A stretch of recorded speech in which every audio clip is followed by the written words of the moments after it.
you're at least going to have some opportunity to make some adjustments, sleep on it, and come back. Come back tomorrow and see what you can do. So that's if there's a bright side to some of the struggles that we're seeing our players go through, it's that. But I see we're loaded in, so I'm excited to get another one started, especially on Ghost River. There we go. The aggressive map, and in the upper left for Na'Vi, his name, of course, is Spirit.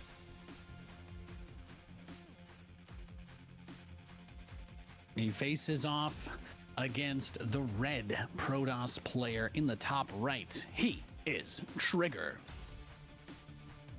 Representing Basilisk, who was, I'm happy to riz those guys up any day. Appreciate their weekly tournament. Appreciate their commitment to science and nerd stuff, and they're also pretty nice to my boy Roddy. So always gotta show love. Gotta show love. Anybody who's putting money in players' pockets every week, that's something that deserves some love. Kind of like this crazy thing. I don't know if you've heard about it, Bayo, the ESL Pro Tour.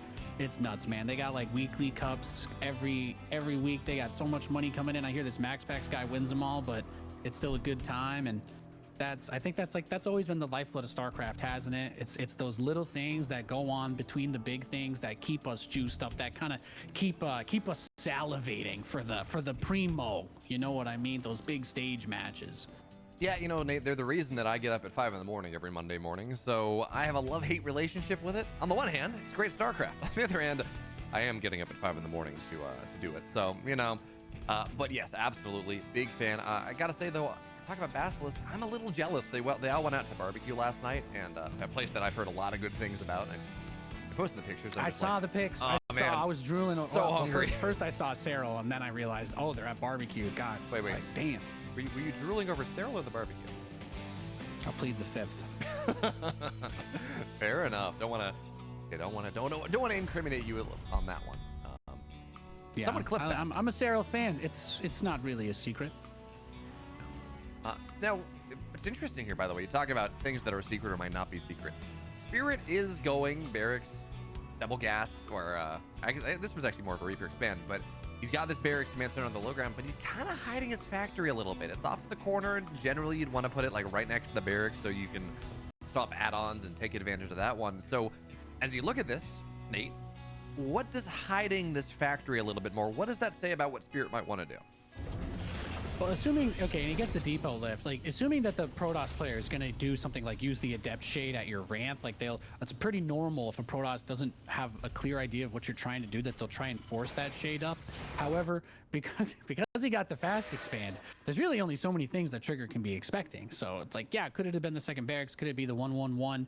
Knowing that matters, but tucking it into the back of the main mineral line, I don't feel like says too much beyond just, like if he was going to have something that could get up and see it, if he had put it, below the barracks, but away from the ramp, it's not like he couldn't still get scouted by a hallucinated Phoenix. So I think he's just doing this in a nice little spot that he likes, but I'm gonna be a little interesting to see though, because like he's going for 2 adepts as the opener. He's putting on this little bit of pressure. It's kind of nice. It's kind of nice to see, but Trigger, I think, is one of our American players that's competing here too. So he might be in a little bit of a more sharp form as far as dealing with that travel, right, is concerned.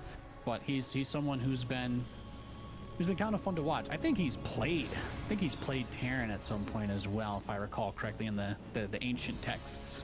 And he does end up moving the factory down towards that spot. So yeah, I guess maybe he wanted to just tuck the starport in case he got a chance to kill an observer later on before it saw the cloak, right? That's about all I can imagine. If he was going to scan to kill an obs, he might be able to hide the starport in the back. Yeah, I think it was just to hide the cloak. I think you're right. Just like, hey, cloaked banshees or something that actually Spirit does with some regularity, but it's not the most common building. Like, okay, I'm gonna go Ravens. I'm gonna do whatever, right? That's gonna be fine. But in general, just hiding that off a little bit, that's worth some damage. And well, Banshee's actually gonna be really powerful on this map because your air-to-air rush distance is so short, right? You put the natural right there, you run across. Trigger is well positioned for this. He's got a couple stalkers. He's got a bunch of stalkers right here. Granted, the Banshees aren't out yet, but even still, I mean, Trigger's positioning right now, well, we're gonna have to see, because stalkers are on the other side. He's got a prism with this. He's sitting on 4 gateway blink, and well, if you go for a bunch of Banshees against 4 gate blink, it means you don't have a lot of stuff on the ground, Nate. Not really. No, not a tremendous amount. It's like the Banshee can do so much, but it's also, if you don't have two of them, it gets a little bit weird as well if he has a shield battery. I don't think there is a battery, so he should be able to get some work done. The thing I like the most, perhaps, is that he went for the double bunker, and the tank is tucked just far enough away that if he tries to blink into that main, look at this wall. He's gonna have to blink twice to get to where the siege tank is. So one of those, like, how many licks does it take for the Tootsie Pop or whatever, right, to get to the center? Well, he's got this one layered pretty deep. That he does. Now, Stim is, I'm not going to say it's exposed because there's a tank behind kind of guarding it, but Stim is kind of exposed a little bit on this. That is Trigger looking for a little bit more damage, but the problem is, as you look at this, well, the Reapers and the Banshees, they're kind of balancing the damage out. So yes, Spirit Trigger's gotten like 5 or 6 STDs, certainly, but the Banshees and the Reapers have kind of done similar damage, and at the end of the day, Trigger's the one that, despite everything, is the one that's down on setup or down on supply or down on workers just a little bit, but he does delay Stim. That was about halfway done. So in the balance of things, yeah, he's not getting a ton of economic damage, but he is buying some time because oh, that's a bad move command. It's so awkward. I thought he might have had a chance at the tech lab on the right there for a second. I like where your head's at, because the way this wall is set up, his tech labs will always be exposed. So, and he also left a couple stalkers in there too, because he's like, I'm just gonna wait until I can pressure you into moving all of this stuff just somewhere a little bit further. And now the stalkers are outside of the tank range. So if he just plays around this zone, the tank can't hit too much further past where the refinery is. And now he's back in the main, so it looks like he does get doesn't get picked off, but he blinks back. So Spirit now has to be tucked in. He's just so constricted. This has to be one of the least fun feelings when you're playing Terran versus Protoss Bayo. You're like, every direction I try to go, something is waiting. And if I unsiege the tank to try and get that freedom to go somewhere else, that's like 90% of the time the moment the Protoss jumps on you too. So you have to be extremely patient, even with something as simple as just trying to get a third.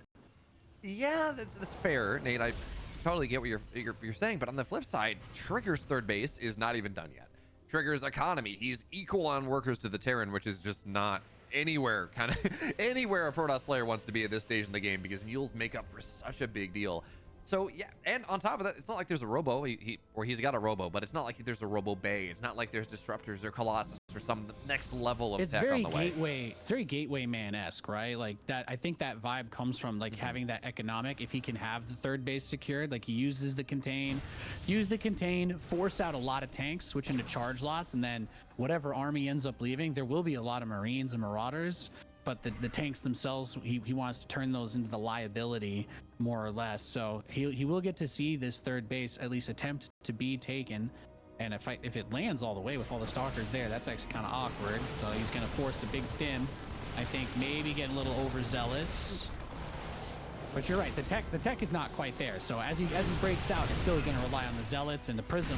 He actually does get the tank in the natural with those zealots. Another warp in happening. So the army kind of poking away from that third and retreating. Widow mines are going to have a huge help though to deal with those zealots and kind of just chunk them down a little bit. 7 SCVs killed so far, and Trigger is taking a fourth. I like everything that you said, Bayo, but I think the strength of what Trigger is doing is that he is just not letting Spirit go across the map. He is doing everything he can to keep him at home. The moment he can't do that anymore, then I start to get a little bit more worried on that low tech setup.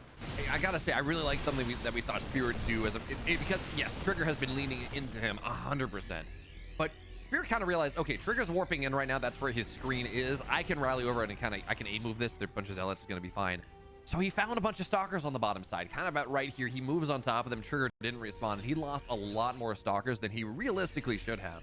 So yeah, Trigger's leaning, and he's got a fourth base on the way. He's down 30 army supply.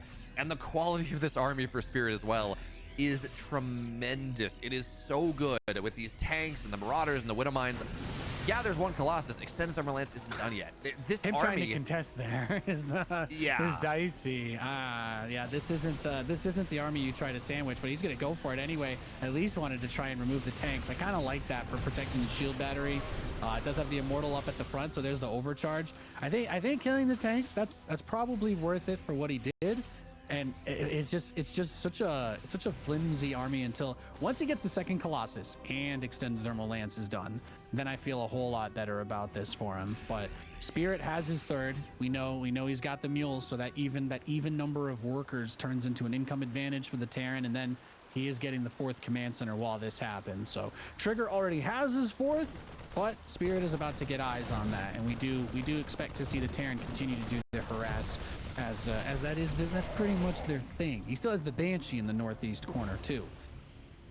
Yeah, it's kind of, I thought the Banshee was dead, but anyways, it's kind of interesting, and I guess this just speaks to how Spirit wants to play, that we didn't see him try to push the advantage on that. You see, if Beyond is, or maybe Clem is playing this exact same game, and he has that position where, yeah, his tanks are dead, but he's got a lot of bio, and he's kind of up the ramp. He tries to stim on top of that Colossus, and especially in the lack of, I don't think there were any sentries in that. Yeah, I don't think there were any sentries in that army. I think we see something happen, but again, Spirit would much rather play the late game, much rather max out, get up to a bunch of bases, upgrades, liberators, ghosts. That's how Spirit wants to play. So I'm not surprised from the context of who we're looking at. Kind of this is how like Spirit likes to play, but it did feel like he had a little bit more room to make something happen, kind of in this position we're looking at right now when he was pushing 2 minutes ago. Even still, I love that. I love that you mentioned like what another player would have done too, because I agree with you completely, right? Like Spirit kind of he was like the deer in the headlights and changed his mind at the last second. But I think there's a lot of Terrans that would have just slapped the T and A move up that ramp and try and get that Colossus without the range and the generally flimsier Protoss force that he had. So there's certainly a world where another Terran goes up that ramp and gets microwaved, but it's I guess that's just the stress of this situation. And that is certainly something that Spirit kind of has pretty publicly dealt with before. Like, you're in a winning position. How do I know when to attack? And that is something that Spirit, it's funny, we talk about Hero. Hero has the A move, the A flu, right? He runs across the map and he often loses his own game. He loses his game, he messes it, it's bad. He also wins a lot by doing that. And Spirit's kind of the opposite, where he often struggles to know when to attack versus when to not attack. And that can mean that he can let players back into games where he realistically should probably be winning. And that, well, Trigger's going to find this drop on the right side, which is, by the way, one empty medevac, 2 full ones. It's not the best, but he's going to find this perspective fourth base that, wait, did he? No, I guess he sniped the base. Never mind. Everything I'm saying, well, Spirit with that run by early on as this attack was happening did snipe that fourth base. So didn't get a lot of workers off of it, but did shut the economy down. And that now means that Spirit, well, that Trigger is getting active on the map a little bit more, but running up this ramp feels so hard. Trigger, what are you doing here, bud? Yeah, you can't zone the Vikings there at all the Colossus get melted immediately. Has the Ghost, lands a fat EMP on the Stalkers, and this army of Trigger just got, I mean, that's almost like a donation right here. That ramp up a tight choke point when the Vikings are all stacked covering it. I do not really think you could take a much worse engagement than that. At the same time, Spirit has that drop in the bottom right again. He's been pounding that zone, and it is brutal. Trigger has to warp in to defend there. The triple medevac drop is now headed towards the natural. I'd like to point out there is one pylon powering 3 gateways and the robo, so there's a bit of a risk here of losing some of the production. Disruptor shot's gonna come out, gets a ghost, and he still has another medevac sharking outside the main. The Banshee has returned, by the way. The Banshee waited all game for there to be no more Stalkers, so she can come out here and do stuff again. You love to see the unit retention. There's no detection here, and disruptors don't shoot up, so you gotta juggle that. Okay, never mind. Oh, come on, that's a little disappointing. I think that, you know what? Shout out to that Banshee, because she put in some work this game. That's all I'm gonna say. Don't get to see them picking off disruptors after picking off probes at the beginning. GG. Spirit plays. I mean, I talked about it earlier, that frustrating situation of being contained, but he just handled it so well, and he was so patient not to force up the ramp, not to force anything, and really just a good level-headed approach to the game is the best way I can describe Spirit's approach there. Yeah, I think that's pretty fair. We saw him go, and you say level-headed, right? And that's one way to look at it. On the flip side, I think, yes, Spirit eventually won that game, but he also put himself in a position where, and he was in a good, but once he held the 4-gate blink, he got damage on the other side. He was in a good position to build into that game, to kind of scale into that game. But he also gave Trigger an opportunity to go and come back into a game where he was a little bit behind by kind of sitting back, and Trigger starts leaning into him, and you start to see a little bit of economic damage happen. And if Trigger doesn't go and shove his army up a choke into like 5 EMPs with the Vikings on the high ground where the Colossus can't fight and take just about the worst possible fight that you could ever take as a Protoss player, Trigger was equalizing that game. He was putting himself back into it, even though he lost the 4th base. So yeah, one might call it cool-headed. Another might say, well, he needs a little bit more of a killer instinct here. Yeah, being able to know when to make those calls, when to make those choices, right? Like if he tries to unsiege everything and chase after the prism in his main while that first attack's being set up, like does he just end up losing to the attack too?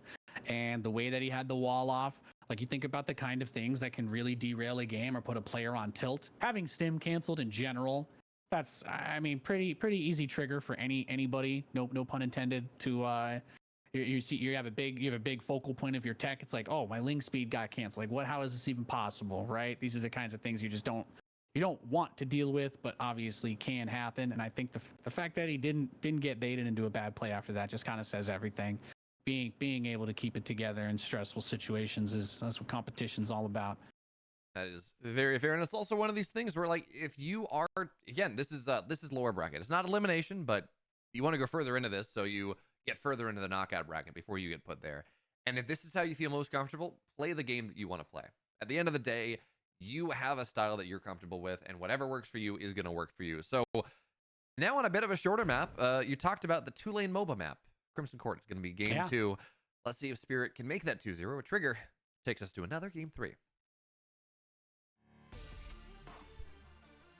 And the upper right here in the blue, up 1. Playing a nice, solid defensive game, then hammer blowing when he needed to. It's Spirit. And his opponent in the bottom left, the red Protoss player, he is Trigger. I think we hit the 1 minute mark, right? So Crimson Court minions should start spawning, right? I think that's how this works. Easy peasy. Hear a horn something goes like off, that. you know, it's yeah, exactly. I don't know. I think the problem here, Nate, is you and I play different. If you haven't bought yet, the game ends. I think something like that. Well, luckily we have things on the production tab. So, phew, that's good. That's good to know. It's a good test. Both of our players are here. They're ready to rock and roll. And you know, Bamo, let me pick your mind then. If the blink play into the contain, into the gateway man style, if Trigger is going to do something else, does the smaller map then kind of make it a little easier or harder? Because I guess maybe there's some more choke points to work with for the Colossi, but we also know the Terran army is not going to necessarily be as limited by those rocks, since we expect them to use lots of drops. And I guess it's kind of harder to try and catch those drops on the map if you have to work to open those sides up as the Protoss here too. See, Nate, I don't dislike the 4-gate blink. I think it has a lot of power. Trigger is a very good gateway player. We saw him, was he against Scarlet, I think? Just incredible blink micro in the regionals. The thing is, the Banshee on the other side that technically this 4-gate blink can do generally pretty well against because you're lacking stuff on the ground. The Banshee and the Reaper got as much damage done as the Stalkers did. So it wasn't a matter that I don't like the blink play. It was a matter of, well, the Banshee, Spirit counterpunched, and then you have to get more damage done, and then you kind of press a little bit, you overcommit, Stalkers go down, and it starts to be this snowball that Trigger didn't get enough done. So I wouldn't be surprised. I don't mind seeing Trigger go Twilight again, not the least in part because Trigger is just a noted hater of Stargate play in TVP. He just does not like it. He much prefers this blink style. So I'm not surprised to see the Twilight go down. I just, this time, make sure you got a shield battery in your base. That's kind of the story. If you got a shield battery in your natural, shield battery in your main, that Banshee doesn't do anything, and then all of a sudden the damage Trigger gets actually is relevant and valuable and allows him to move into the game a little bit faster. Yeah, having to pull units back for that is huge when you consider that the Prism was his high ground vision too. So it's kind of exposed, right? He was trying to poke him from different fronts once they got past that early phase. So I agree big time. Having to keep the Observer at home kind of limited his ability to keep the harass going, I think, to some degree, but also, yeah, just not having the shield battery too.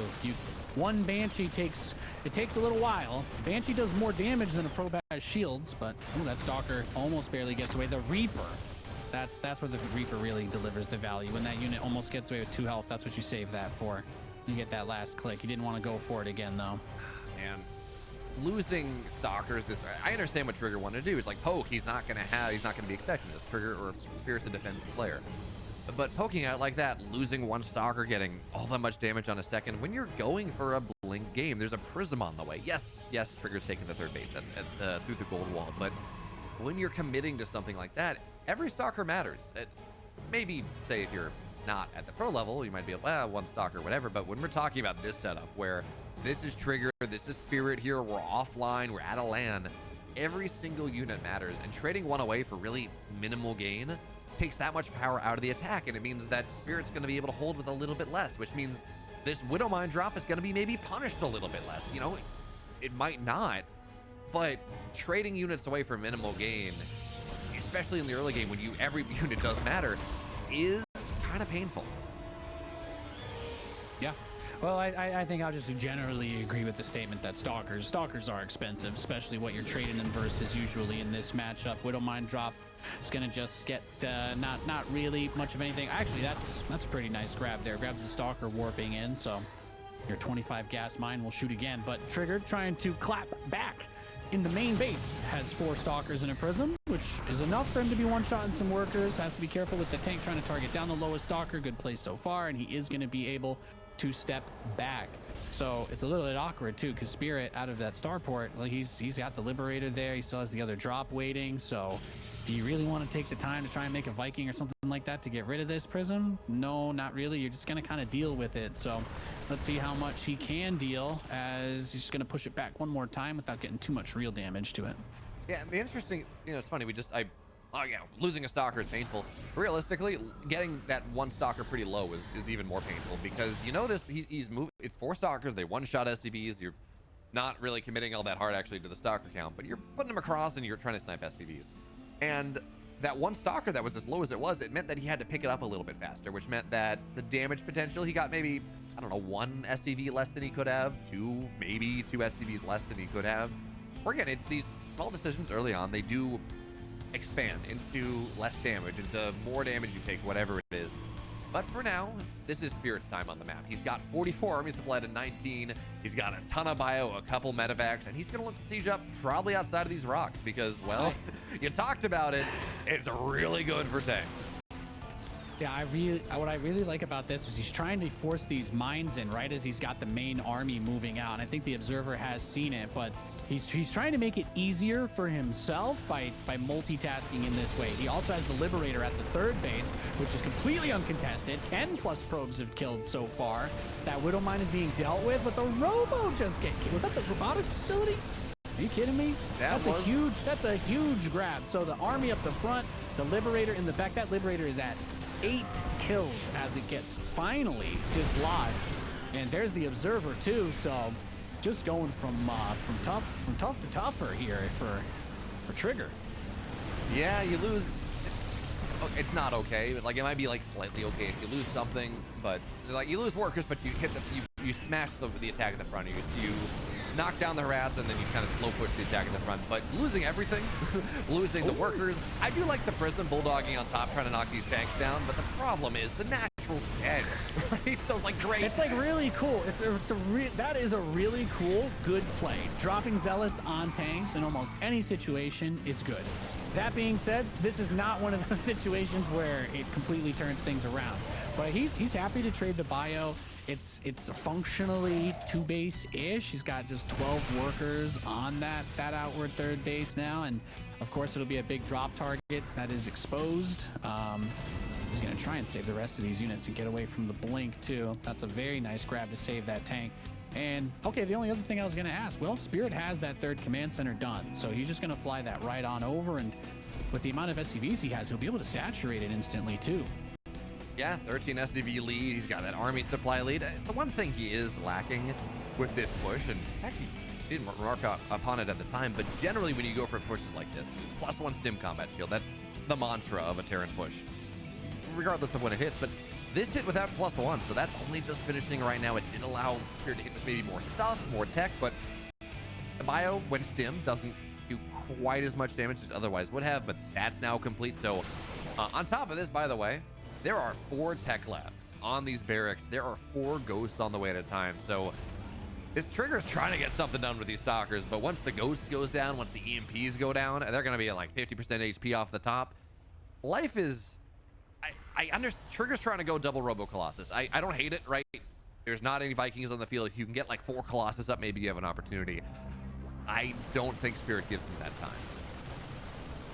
No, we kind of just expect him to open these rocks and make a play for the 3rd. So at the best case scenario here is that he will have those 2 Colossus in position. But the worst case scenario is obviously they're out of position. He already has extended thermal lance. So even though these will be the first couple Colossi on the field, that is because the Robo got sniped. So the Robotics Bay was already done, or on the way rather. One of the 2, your pick. But he was able to get the upgrade before he could actually make the units. So it's not the traditional, oh, Colossus is going to finish, will he get range? No, there's 2 Colossi. They do have range.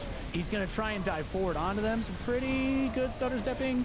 But the meat of the Gateway army is still going to be cleaned up through this. The Marauder Click of Doom tanks everything. That's 1 last grenade launched, and that's a 6 supply unit destroyed. So if you're Trigger, okay, you're somewhat on 3 bases now, but economically speaking, the Terran's got 69 SCVs. You have 49 probes. You're not feeling super great in this position at all. I mean, that was nice micro from Trigger. We saw him do, I mean, almost kept 2 Colossus alive, but even just keeping one of those Colossus alive, trading out for a lot of the bio. Like, oh, okay, it's not horrible. You get a medevac on the backside. But again, 20 worker lead is massive. And we're at the point where Zealots are sometimes throwaway units. You put them in a mineral line, it's like, okay, they're going to do what they're going to do, and I'm going to keep my opponent distracted. They're going to be the chaff to the wheat of my Immortals and my Colossus and my more powerful units. But when you're down 20 workers like this, even losing the 2 Zealots like that is pretty painful. So now Trigger's going to maybe try to jump on top of this. It looked like he was thinking about it, but instead his army is pretty heavily marooned on the center of the map. A couple Zealots thinking about a run by maybe, or hitting some flank, but now the Vikings are on the field, Nate, and if this was not painful enough already, it's even more so now. There's just not a lot here for a Protoss player. You know, again, he's trying to rely on this defensive position back by the base where he can warp in and reinforce, but the fact that you don't even have the shield battery here, really everything is just relying on the Colossus. But once the ground units are gone, now it's not just Marauders diving. He has Vikings. He sets up the Widow Mine too, manually retargeted it to stop it from going off on those probes, and we just get to see a little bit of a clinic here.